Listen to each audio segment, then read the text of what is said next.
it's pretty exciting for all of us, to move very far from home and, to be able to perform an airborne assault, whatever we are called.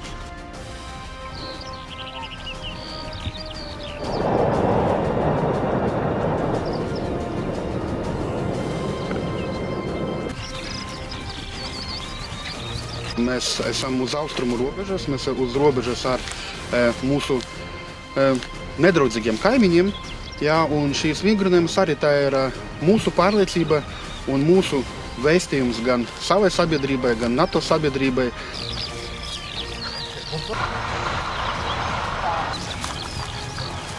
Mēs esam gatavi aizstāvēt savu zemi, un šo zemi aizstāvēs ne tikai Latvijas karavīri, bet arī NATO karavīri, kas atrodas diezgan tālu. Alfa, listo.